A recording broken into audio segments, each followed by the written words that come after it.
Kung ano man ang maging desisyon ni Luis, nakasupport lang si Jessie? Yes. Kung tatakbo ulit si Luis, andyan pa rin si Jessie? Except that,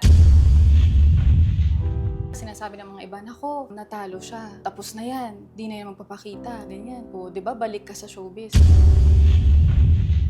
Anong katsipang issue yung gusto mo sana mabura to sa Google?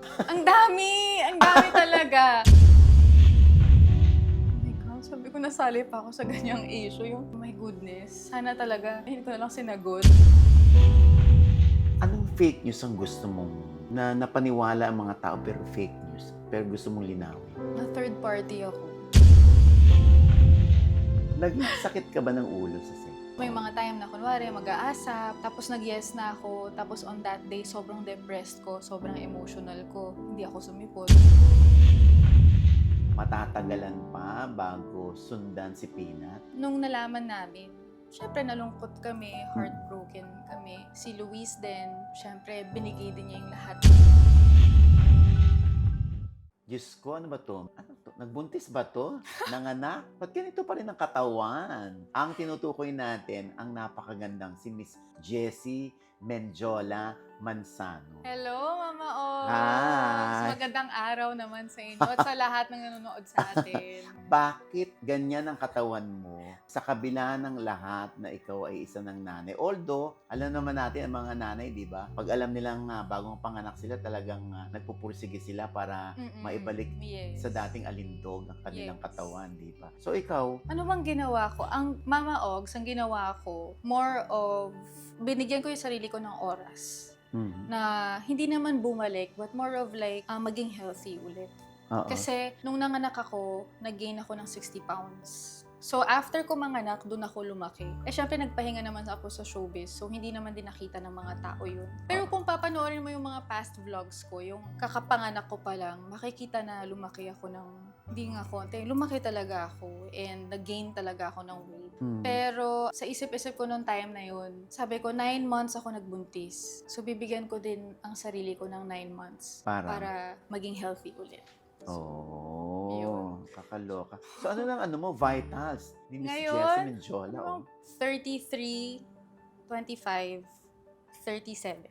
O, so, ibig daw sabihin, pag pinaghirapan mong makabalik alindog, ano to, matatagalan pa bago sundan si Peanut? Actually, sabi ko kay Lou, kung bigay man ni Lord, hindi ako malulungkot, hindi ako, kumbaga hindi ko tatanggihan ng blessing ni Lord. Kasi plano naman talaga namin mag-second baby. Pero as of the moment, syempre ang dami kong ginagawa, kakabalik ko lang din sa ABS, sa showbiz. So, parang ngayon nag-open up yung opportunities for me. So, sabi ko, parang the sky is the limit pagka may gusto kang gawin talaga. So, as of the moment, siguro gagawa muna ako ng isang show, tapos after ng isang show, isang movie, tapos siguro maybe that's the time na ibigay ulit ni Lord sa akin. So, ibig sabihin, hindi niyo naman inaawat ni Hindi, Luis? hindi naman, hindi. Hindi namin siya yung, kumbaga talagang pinipigilan or wala talaga. It's more of like, kung ibigay man ni Lord, okay. Kung hindi man ngayon, hindi okay din. So, ganyan na kaseksi si Jessie. Tapos, kanina nakita ko pa kayo, magkausap kayo ni Luis. Babalitaan Yes. kayo. Ganun ba yung dynamics ni Luis kapag matagal kayo hindi nagkikita? Oo. Especially nung nagkasabay na yung campaign and yung show ko. May mga times na hindi ko siya nasasamahan nung kampanya. So, tinatanong ko siya, kamusta yung day mo? Kamusta? Nakita mo ba yung mga tao? Ganyan-ganyan. So, siya din, nag-update din sa akin. Tapos, tinatanong din niya ako kung kamusta yung taping mo today? Nangangapa ka pa ba? Kamusta yung production? Ganyan. So, ganun kami lagi talaga. Anong sagot ni Luis? Kung nangangapa ka pa ba sa pagbabalik mo bilang host? Siya kasi hindi, parang nasa DNA na yata niya yung pag-host, diba, Mama Ogs? Ano siya talagang naturally charming si Luis. And alam talaga niya paano makuha ang kiliti ng mga tao pagdating sa hosting. And yung humor niya, diba, sobrang siyang siya yun. So, sabi ko nga sa kanya, talagang grabe, yung hosting talaga, parang ikaw na talaga yan. Yung hindi pinapractice, yung parang natural na lang, ay, start na pala. May ganun. Kasi ganun din siya in real life. Pero nakita mo ba nung araw si Edo Manzano kung mag-host? Ganon din. Parang si Luis Ganon din. Kaya nga nga sabi ko, pag nagsasama silang dalawa, riot talaga. Sabi Oo. ko, sana nga no, magka-show sila together. Naging masipag ka rin naman na Jessie nung panahon ng nangangampanya si Luis bilang Vice Governor ng Batangas. Kaso nga lang, hindi pinalad. Pinalad. Okay. What was your initial reaction nung malaman yung hindi pinalad si Luis? Ako kasi, palagi akong nagdadasal kay Lord. Especially nung kasagsagan talaga nung kinakabahan na kami, mapalapit na ng palapit yung eleksyon. Palagi kong sinasabi, parang sa baby din, sinasabi ko kay Luna, kung ibigay man sa atin, thank you. Kung hindi, maraming salamat pa rin. Kasi nagkaroon kami ng opportunity na kahit ako, sinasabi ko din kay na Tito Ralph, kay na Momski na ang ganda talaga pala ng Batangas. Kasi dahil sa kampanya, naikot ko yung buong province. Talaga. Hanggang sa kaduluduluhan ng province, nakita ko. So sabi ko, ang ganda pala talaga ng Batangas. At saka warm talaga. May mga lugar ka na mapupunta na iba din yung energy. May mga lugar ka rin mapupunta na talagang napaka-warm. So, nung nalaman namin, syempre nalungkot kami, heartbroken kami. Si Luis din, syempre binigay din niya yung lahat niya doon sa campaign. And siya yung tipong tao na pag may binitawang salita or may binitawang sinabi niya na gagawin niya, siya yung talagang alam mong gagawin niya. In fact, ngayong araw nga, yung nag-video call tayo kanina, nasa Batangas siya nun. Kasi talagang sinusuportahan talaga niya yung mom niya. Kasi nga, nakapangako si Luis, di ba? Sa bawat sampa niya sa entablado. Natutulungan niya yung mami niya Yes. para maisakatuparan yung Hearts program ba yun? Opo. Hearts program, health, agriculture, roads and infrastructure, tourism, and social services and security. Oo. So, kaya... Na-memorize ko na. kasi nga, ito nga, si Luis, nakikita na namin na, di ba, parang sa kabila ng pagkatalo ni Luis, nadadalas pa rin siya sa Batangas para samahan ng nanay niya. Tsaka siya talaga yung pinanguhugutan ng lakas ni Momski. Kasi syempre nung nalaman din namin na hindi kami pinalad, si Momski din talaga yung pinaka-heartbroken din. Kasi si Momski din yung nakiusap din kay Luna, baka pwede, try mo naman, ibang world, di ba? Palagi din tong sinasabi ni Momski na we are so blessed, maganda din na tumulong tayo sa iba, we share our blessings, di ba? Merong platform pa na iba para mas maraming matulungan, which is, public service. Yun, but, natutuwa ako kasi silang dalawa, pag nakikita ko sila magkasama, alam kong si Momski, pinanghugutan talaga niya ng lakas si Luis. Actually, nung Monday, oath-taking ni Momski, palagi niyang nililingon si Luis kung nasaan na si Lu. Parang, tapos nilalapit, parang pinapalapit talaga niya si Luis, ganyan. So, si Luis naman, as a son, nandun talaga siya sa, gusto ko talagang supportahan si Momski sa mga programs niya, especially ngayong Hearts program. Ito bang madalas na pagkikita kay Luis sa Batangas, despite the fact na hindi siya pinalad, ay isa bang senyales to na babawi or lalaban uli si Luis sa 2028? Actually, wala pa kami doon. Kasi si Lu kasi, ang para sa kanya is more of like, wala pa sa isip ko kung tatakbo ako ulit. Wala pa sa isip ko kung ako ba ay sasabak ulit sa kampanya at saka sa pagtakbo sa 2028. Ang sa kanya is, meron akong binitaw ng mga salita. Sinabi ko na ako ay tutulong. Sinabi ko na gusto ko mababa yung programa ni Momski, si Governor Vilma. So parang sinasabi niya na gusto ko gawin pa rin kung anong nasabi ko sa mga tao. Tinutupad lang Tinutupad niya. So manalo man o hindi, papanindigan niya yung bawat salita na sinabi. Bihira yun sa politiko, ha? Pagtalo, nananahimik na. Totoo naman din. So si Luis, gumagala pa rin at sinasamahan pa rin si Ate D. Siguro kasi yung intention talaga nandun is to help talaga. So parang wala nang ibang purpose eh. So kahit matalo man o hindi, actually nga sinasabi ko sa kanya, wala masyadong limitations kapag private citizen ka. Kasi syempre, pagka sa public service, syempre marami pang pagdadaanan din yan ng proseso, marami ding kailangan i-check. Pag si Lu kasi, sinasabi ko sa kanya na, dati ka pa namang tumutulong eh, dati ka pa namang matulungin eh. Bakit hindi mo yun gawin sa kanila? Bakit hindi mo ipakita yun sa kanila na sa sarili mong way, pwede mong gawin pa rin yun. So, yun yung ginagawa niya ngayon. Kung ano man ang maging desisyon ni Luis, nakasupport lang si Jessie? Yes. Kung tatakbo ulit si Luis, andyan pa rin si Jessie? Except that, it's more of like, para sa akin, sinabi ko kay Luis yan, kung tatakbo ka ulit, you make sure to listen kung ano man yung natutunan mo ngayong nakaraang kampanya. Kasi para sa akin, sinasabi nga ng iba na, naku, artista siya, ganyan-ganyan. Pero natutuwa ako, proud ako sa kanya, kasi iniisip ng mga iba, sinasabi ng mga iba, naku, natalo siya, tapos na yan, di na na magpapakita, ganyan. O, di ba, balik ka sa showbiz, ganun. Pero gusto ko lang din i-share na it actually opened a door for Luis to actually be there and to learn some more.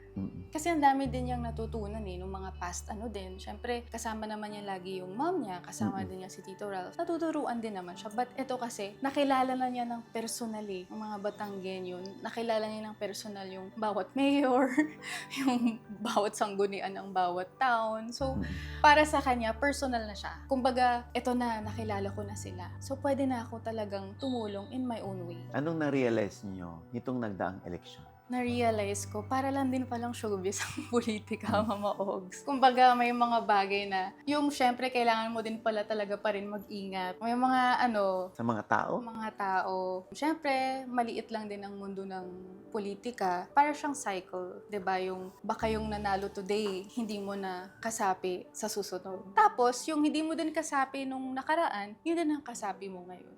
So, may ganun And talagang for me, you're really firm with your intentions. Basta you're firm with your purpose as a public servant, you'll never go wrong. And yan yung lagi kong binubugbog kay Lou. Kahit nung campaign season, sinasabi ko sa kanya, remember why you ran. Always remember why. Kasi may mga panahon na ayaw na niya Mahirap talaga magpakilala sa mga tao. Mahirap talagang magpakita na, andito talaga ako, seryoso talaga ako, na gusto ko talagang matuto at tumulong sa inyo at gusto ko kayong alagaan. Pero para sa akin, importante din talaga na bugbugin siya ng thought na, bakit ka ba talaga tumakbo? Bakit ba talaga gusto mo to? So yun yung lumalabas yung intention ko, ganito, yung purpose ko, ganito. And sinasabi nga niya palagi sa akin, I believe that every Filipino citizen has the responsibility to do something. Kahit once lang in your life. Parang ganun. So wala bang sa'yo? Words from you na, Lou, wag ka nang tumakbo. Okay na tayo ng ganito lang. Lagi naman, Mama Ogs. Sinasabi ko naman yung dati. Kahit nung bago pa siya mag-file, umiyak kasi ako Parang sabi ko sa kanya, sigurado ka ba? Kasi mahirap talagang papasukin mo yung ganyan. Sabi ko. Pero ang sinasabi niya sa akin is dalawang rason Yung sinasabi niya na gusto kong tulungan si Momski. Pangalawa, gusto ko talagang mas marami pa yung matulungan ko. Kasi sabi niya sa akin, as a TV show host, limited lang din yung matutulungan ko. Pero this time, pag may iba ka pang platform to help, mas marami kang reach ng mga tao. And aminin naman natin, di ba, pag meron ka talagang posisyon, well, to put it bluntly, kung meron kang kapangyarihan para mag-change ng buhay ng ibang tao or tumulong, mas malaki talaga ang magagawa mo. Yun yung sinasabi ko kay Luna, sigurado ka ba? Kasi malaking responsibilidad to and magbabago talaga yung buhay natin. So, nung sinabi naman niya sa akin na sure ako, sabi ko, sige, susuportahan kita. So, kahit nung kampanya, nandun ako. Day to night, every day, 24/7. Support talaga ako sa kanya. So ngayon, madalas na mapagkikita kasama si Ate V dahil sa pangako nga ni Luis na tutulungan niya si Momski.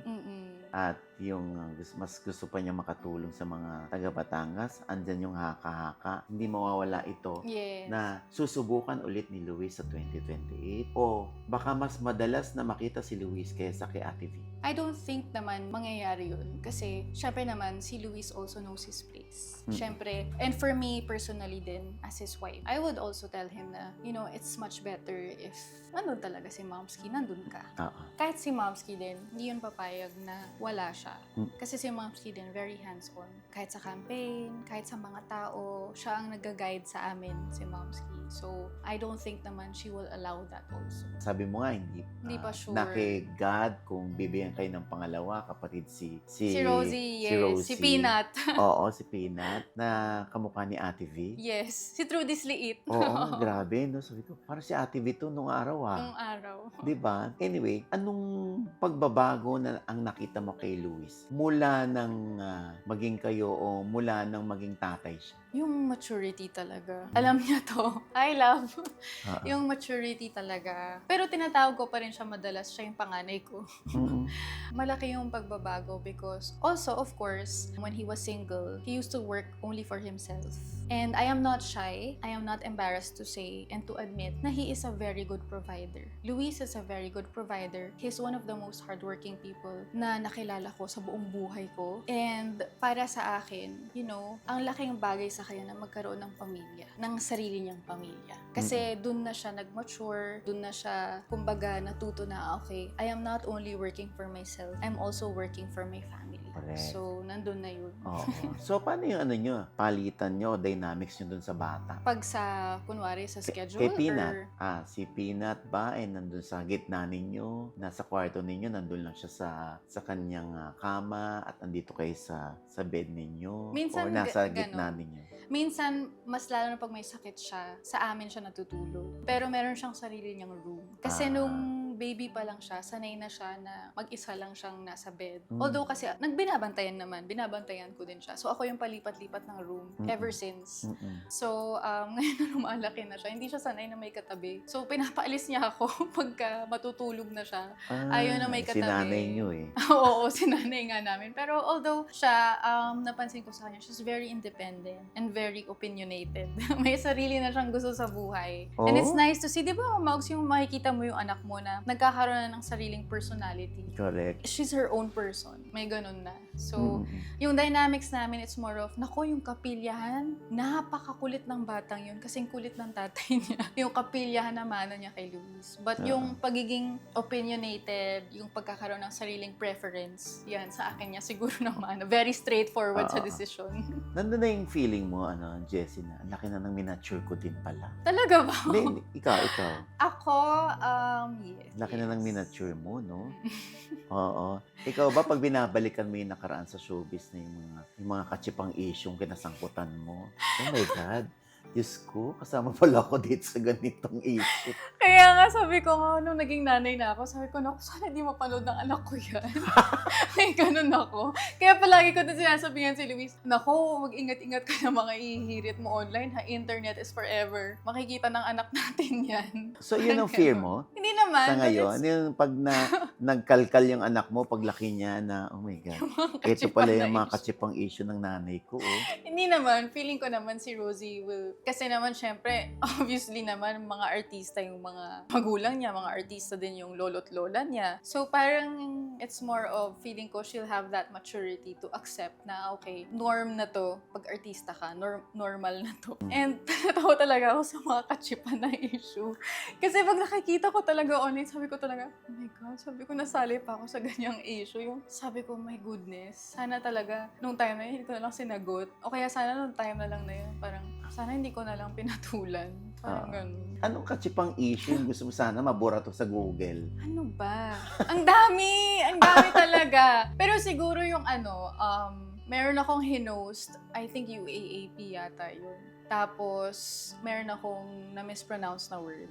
Grabe yung bashing online, no? UAAP pa. Talagang ang daming fans nun. So, sabi ko talaga, ano ba to? Hindi naman ako host talaga. Bakit ako nasali dito? Ganyan. Mali pa yung nasabi kong word. Parang gusto mong lumubog sa So, pinatatayuan. lamunin na lang ako ng lupa. Pero it gave me that drive to learn some more. Like, nagpaturo talaga ako kay Luis paano mag-host. Pag may mga words ako na unsure ako, ginugoogle ko talaga. Pag may mga spills ako sa show or may mga kailangan akong sabihin pag mag-host ako, talagang pinag-aaralan ko siya. Yes. Kahit sa YouTube ko, talagang pinag-aaralan ko yung pag mga perfume collection, di ba yung mga yung mga pronunciation ng mga pangalan ng mga pabango, ang hirap-hirap i-pronounce. So talagang ginugoogle ko yun. So for me, it's more of like, it was a lesson learned. Syempre, may mga mistakes ka naman din. Tapos, ano pa ba mga issue? My gosh, yung mga katsipangan na issue. Ayan na. Naku, ready si Mama Ogs. Hindi. The main Jessie Menjola issue revolves around her engagement ring and a past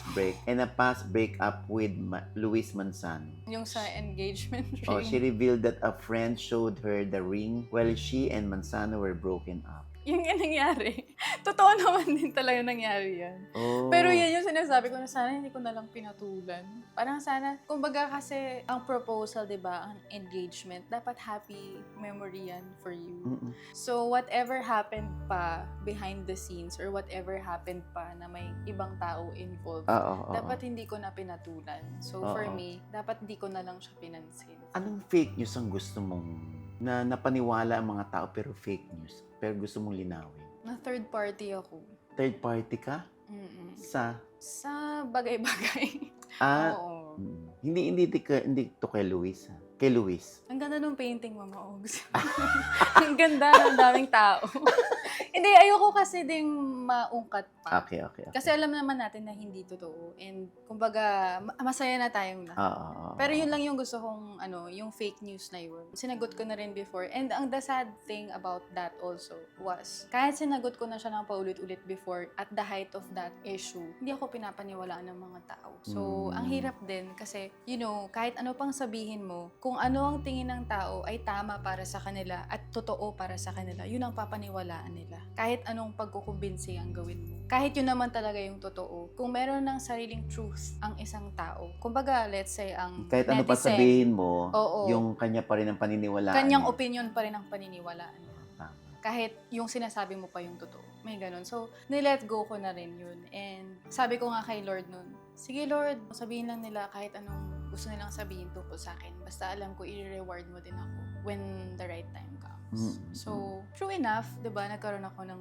magandang pamilya and masaya na ako ngayon. So, talagang may ganun talaga. Siguro may ganun kang pagsubok na pagdadaanan talaga na kahit anong pangungutya sa'yo ng tao, lalabas at lalabas pa rin ang totoo. Lalabas at lalabas pa rin ang kung anong talagang nakalaan para sa'yo. Which is to have a family, to be happy. Personally, for me, parang more of like maging kontento sa buhay. There was a time, Jessie, kung maalala mo lang din, na dati pinag-usapan din yung relasyon nyo ng nanay mo. Yes. Na para kayong, di ko alam, aso pusa, Oo. away-bati Oo. kayo. So, Ganun kami lagi dati. Okay. But ngayon talagang siguro nakita niya na, okay, nanay na siya. Kumbaga, may sarili na siyang pamilya. oo. And napunta naman siya sa tamang tao. Nag-ano na siya. Nag-step back na rin siya. Oo. Nanahimik na, kumbaga, ang aming mga buhay-buhay. Oo. Pero nung time na yun, I think bawat babaeng artista, pinagdadaanan din yun. Kung hindi may man nanay lahat. na ganon.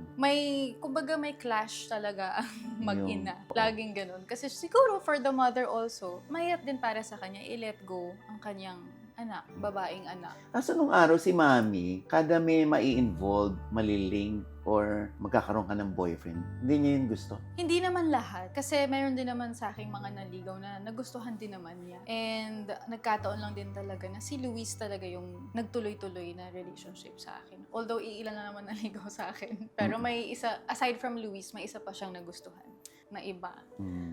So pag ayaw ng nanay mo, Ayaw ko rin. anong aasahan natin sa nanay mo? Pag ayaw niya, ratatat, ganyan. Hindi naman. More of like, sasabihan niya ako na mag-ingat ka dyan. Pero And- dati nadyadyaryo pa yan eh. Oo nga eh. Kaya nga, yung isa pa yun, sabi ko talaga, bakit pati mo naman yung issue naming mag-ina, nasa dyaryo pa? Yung normal lang naman na away yun ng mag-ina, nangyayari naman din talaga yun. And for me, as a mother, alam ko na rin yun ngayon. Ano. But of course, may mga bagay lang din before na siguro pag parehas kaming mainit yung ulo, pagod ako galing sa taping, tapos siya din, parang gusto niyang i-confront agad yung issue. Parang syempre nabablow out of proportions yung mga issues. So parang nandun na yung parang, okay, hindi ko na lang muna papatulan. Tapos magugulat ako, nasa jar yun na. May ganon. So nagrebelde ka rin noon? Oo, nagrebelde din ako. But not to the point na naging pabaya ako sa sarili ko, no. Yung pagiging rebellious ko is more of independency. Yung independence na tumira ako mag-isa, tapos natuto akong mag-finance sa sarili ko or Mag-manage ng mag-manage finances. ng finances, ng accounts ko. Natuto akong mag-compute ng mga expenses ko. So, more of like ganun. Kasi lahat yun, mom ko before. So, parang mas ganun yung pagiging rebellious ko na kung dati yung mom ko yung naghahawak nung account ko, kinuha ko lahat, tapos gusto ko may independence na akong kumbaga, mag-save up, gumastos para sa sarili ko, while also providing for them because I was the breadwinner also. So, talagang... So yung pagiging rebelde mo, parang, yan ba yung pinagdadasal mo na sana ang anak ko? Hindi. Oo. Anong ayaw mo na Kanya. makuha ng anak mo sa iyo paglaki niya? In terms of attitude, behavior. In terms of behavior, ewan ko eh. Gusto ko kasi sana makuha niya yung pagkamatapang ko eh. Kasi matapang akong babae talaga. Iba yung matapang nga sa maldita. Hindi, Naging hindi ako maldita ka ba? Naging maldita ako nung umamin, nung hindi ako masyadong masaya na sa ginagawa ko sa showbiz. Kaya ako nagpahinga. Kasi talagang dadating ka sa point na ganun eh. Na kumbaga parang, although grateful pa rin ako sa opportunities na binigay sa akin, especially ng ABS-CBN. Sila Tita Cory talagang, ang bait-bait talaga sa akin. Sila Mr. M nung time na yun, Star Magic. And hindi ako maldita to the point na naninigaw ng tao. Hindi ako nang i-snub, hindi or whatever. It's more of like, nagiging rebellious ako sa sarili ko. Nagpapabaya ako sa weight ko. Lumalabas ako lagi. Bago mag-taping, manggagaling pa ako sa gimikan. Hanggang 6 a.m. ako sa gimikan. Didiretso ako sa location. Mga ganun. So, yun yung pagiging rebellious ko nung time na yun. Maldita ako in a way na pag ayaw kong gawin, ayaw ko talaga gawin. Oo, na malita ka pa noon. Na pag magbibikini, ayoko magbikini. Ayoko talaga. Pero kailangan sa eksena. May ganun. Paano? Sinong nanalo doon? Sila pa rin. Siyempre, mawawalan ako ng work. Paano? Wala akong mapoprovide sa family ko. Naging sakit ka ba ng ulo sa set? Yun ang hindi ko sigurado. Pero kasi, may time kasi na nakita nila yung pagiging self-destructive ko. Kasi syempre, ang build-up din sa akin before sexy, diba? So, lumabas din yung nakita nila na ang self-destructive in a way na hindi ako nag-aalaga ng figure ko, kailangan magbikini sa eksena. Yung walang ganong discipline. So, kaya siguro sila nahirapan sa akin din sa set. So, may mga time na kunwari, mag-aasap, tapos nag-yes na ako, tapos on that day, sobrang depressed ko, sobrang emotional ko, hindi ako sumipot, may ganon. So, kaya nga sinasabi ko palagi ngayon, I'm really grateful kasi hinayaan ako ni Lord na mag-heal. Kumbaga, syempre, being the breadwinner and having all those, not all issues naman ay katsipanga lang na mababaw. Kasi mayroon din namang binato sa akin na totoo din, pero ako pa yung napasama. May ganun eh. So, parang feeling ko wala akong kakampi nung time na yun. So, sabi ko talaga, I really have to leave. I really had to rest. So, now that I'm healed, parang pag sumaba ka ulit sa showbiz, mas buo na yung loob mo eh. Mas alam mo na yung intention mo, yung purpose mo para sa sarili mo. Hindi yung you have to please others, you work with them. Parang mas ganun. So, in fairness naman, wala kaming narinig na reklamo sa'yo dito sa bago mong serye, yung Sins of the Father. Oo. So, sa set, dahil nanay na si Jessie, kumusta siya sa set? lagi nagbibigay ng pagkain. Wow. Kasi, syempre, nakikita ko sila, Gerald, pagod na. May mga action scenes sila. Tapos sabi ko, may chocolate ako dito. Gusto niyo ba ng chocolate? Very motherly yung ano. But, yun nga, I'm really grateful also sa production, sa JRB, and also kay na Tita Cory. Kasi dapat itong show na to, last year pa to. Tapos nag-know na ako for this year. Kasi dapat magpa-pilot taping ng April and May. Dahil nakasabay yung kampanya, sabi ko, I won't be able to do both at once. So, talagang inantay din nila ako. And parang sinabi sa akin nila, Tita Cory, we don't have anyone else in mind. Ikaw talaga yung gusto namin dito. So, I'm grateful kasi very strict din sila when it comes to my time. Kasi Yung cut-off. Yung cut-off. Kasi, yun nga yung sinasabi ko din kay Kuya A, Alan Real, yung manager ko sa Star Magic. Sinasabi ko sa kanya na, I really need kumbaga, kailangan functional ako the next day for my family. Kasi may school din si Rosie, sumasama din talaga ako. As much as possible, I want to work also for myself, but also I want to be hands-on pagdating sa pamilya. So, bawat desisyon sa bahay, kahit ulam niya ngayong araw, alam ko lahat. Importante sa akin to be physically there the next day. So, kaya very strict sila when it comes to my hours, my working hours. Dito sa Sins of the Father, puro yan eh. Parang lahat yata, biktima, lahat ng scam. Scamming, yes. So, si Jessie, ano yung character mo dito? Ang role ko dito ay si Agnes Policarpio. And si Agnes, siya ang tutulong kay Gerald para malinis ang kanyang pangalan. Siya ang tutulong kay Samuel Trinidad, yung character ni Gerald, para mabawi yung reputasyon niya. Mas ganun. Hindi pa ako pwede mag-reveal masyado kasi yung character ko maraming layers. And marami siyang secrets and revelations. pounds. Parang may kanya-kanyang kwento ng kung paano sila na-scam. Na-scam, yes. Itong mga artistang kasali rito. Yes. Ikaw ba sa totoong buhay, Jessie, ikaw mismo na-scam? Oo. Na-scam na kami. Grabe. Pero, Pero kahit kaibigan na-scam ka. I mean, Oo. kahit kaibigan, when you say na-scam, hindi naman yung naloko ka lang sa pera. Niloko ka talaga, period. oo. Ng The trust. the diba? trust na wala. Oo. Oo. So, ikaw mismo, Jessie, nagkaroon ba ng time na na-scam ka, na naloko ka dahil may binili ka or Oo, whatever? ilang beses Or pati na sa rin. online na, Ilang beses na- really? Kahit ng kaibigan, ganun din. Ah, Yung, uy, utang naman ako ng ganito, babalik ko sa'yo. Hindi na bumalik, sis. pag hindi na talaga, sis, so babae ito. Babae Pero ito. ganun, kumbaga parang iba't iba kasi talaga ang level ng scamming. Pero siguro masasabi ko, lahat ng levels ng scamming naranasan ko na. Hindi naman yun ang dahilan kaya ka napasama sa Sins of the Father, ha? Hindi naman.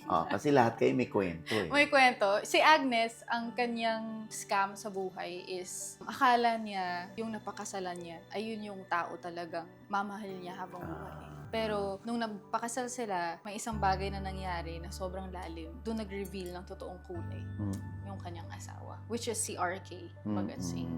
Okay, so showing na ito, no? Yes! Oo, yung Sins of the Father. So, ngayon nagbablog ka. Yes! Jessie. Yes! So, tuloy-tuloy Sana na ba mag-guest ito? kayo nila Mama Oo Loy sa naman, vlog oo. ko. O, tuloy-tuloy na to. Tuloy-tuloy. Tuloy-tuloy Ever na to. since naman, talagang nahilig ako sa vlogging. Tapos nagpahinga lang ako ng campaign. Tapos ngayon nagbabalik na. So, may mga bago akong vlogs na ilalabas, series actually. So, yun ang dapat abangan ng subscribers. Kasi because of that, because of my channel, because of my vlogs, nakilala ako ng mga tao. Mas nakilala nila ako kung sino si Jessie talaga. Kasi dati yung palagi nang nakikita ko si Jessie Mendiola as Maria Mercedes, as artista, as ex ni ganito, as na ganyan, yung mga ganon. But sa YouTube channel ko, because sarili kong content yun, sarili kong ideas, kumbaga sarili. As si Jessie Mendiola. So, mas nakilala talaga nila ako. Sino talaga ako. Alam mo, uso ngayon, nagre-reveal sila kung anong pinagawa nila. Yung iba, Talaga? pinapakita pa nila sa vlog, yung pagtusok-tusok ng mga karayom ganyan. Hiwa. sa mukha nila. Tatanong ko lang, dahil si Jessie mula noon hanggang ngayon, iisa lang din ang mukha. Yan pa din. Pero si Jessie ba may ipinagawa? Wala.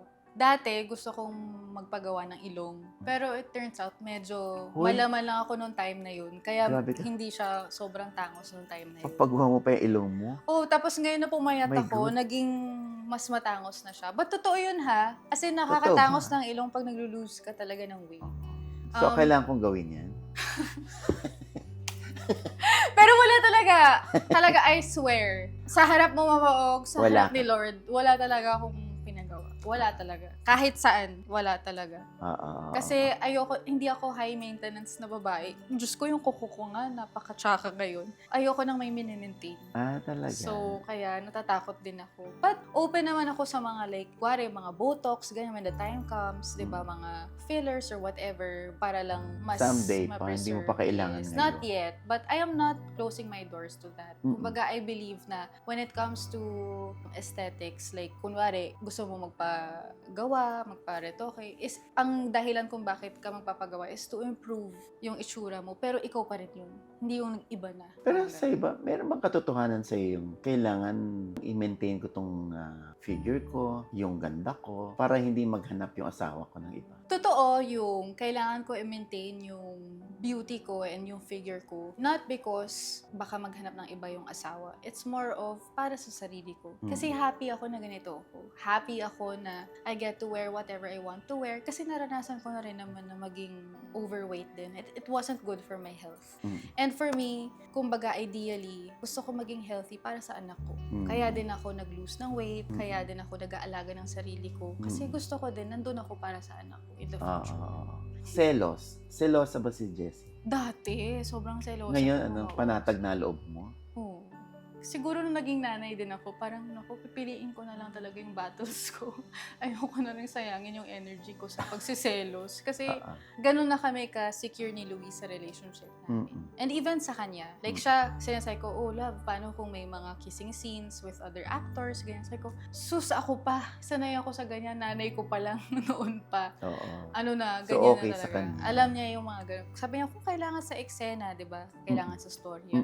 Go for it. Sabi niya, pag syempre, ikaw din, pag-aralan mo din, kung di naman kailangan sa eksena na nakabikini ka, ba't ka magbibikini? Totoo, Para may ganun. totoo, So, totoo. may ganun si Luis. Ikaw ba, kontento ka sa size ni Luis? Na parang, syempre, lumaki ngayon si Luis, no? So, okay sa yun? Or gusto ni Luis ganon? Kasi nung araw, pag gusto ni Luis magpaganda ng katawan, maganda talaga katawan niya. Katawan. Eh ngayon, medyo bumigi siya. Ngayon medyo pumayat na siya ulit. Kasi pumayat nag-stress na. eating din siya nung campaign. So ngayon pumayat na siya kasi nagkaroon na rin siya ng oras. And sa akin kasi, wala din talaga sa akin yung kung malaki ka or hindi. It's more of like, para sa akin, kung magpapapayat siya or kung maglulu siya ng weight is because isipin mo yung anak natin. Be healthy for her and for yourself. So kaya din puspusan ng pagbaboxing niya ngayon. Sinasabayan ko na rin siyang magboxing, ganyan. So, yun lang. Pero in terms of ayaw ko ba or ano, basta maging healthy lang siya. Last question, anong na-realize mo bilang nanay ka na? Anong na-realize mo sa buhay? Yun, number 1 is, huwag mo nang patulan lahat ng bagay. Ilagay mo kung saan dapat yung energy mo. 'Di ba? Kasi sa akin, before, nung hindi pa ako nanay, lahat pinapatulan. Yun na nga yung mga katsipang issue, di ba? Pinatulan ko pa.